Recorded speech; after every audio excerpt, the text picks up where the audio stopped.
మంగ్రూస్ trees అంటండి. నీళ్ళలో సగం ఉన్నాయి, పైన సగం ఉన్నాయి. మొత్తం నది మొత్తం ఇవే ఉన్నాయండి. ఇంత పెద్ద పెద్ద వేర్లు ఉన్నాయి. చూడండి ఎంత దగ్గరికి వెళ్ళి చూస్తున్నామో. చూడండి వేర్లు కూడా ఎంత కిందికి ఉన్నాయి. మొత్తం వాటర్లో కనిపిస్తున్నాయి వేర్లని, చూస్తున్నారా? లోపల వితౌట్ మట్టి వాటర్లోనే పెరుగుతున్న చెట్లు చూడండి. మంగ్రూస్ ట్రీస్ అంట ఇవన్నీ. మొత్తం ఈ నది మొత్తం అంతా ఇవే చెట్లు ఉన్నాయి.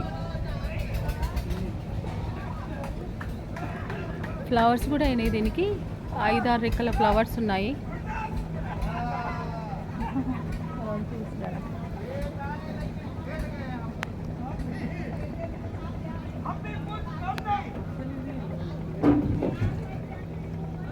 ఇది మంగ్రూస్ ట్రీస్ని చూపించడానికి చాలా నియర్గా తెచ్చారండి చెట్లకి, లేకుంటే మధ్యలోకి వెళ్ళి తీసుకెళ్తున్నారు.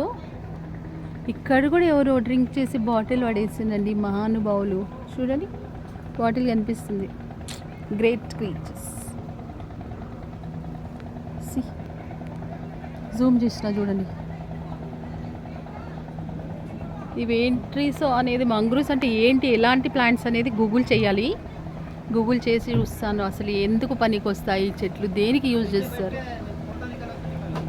కానీ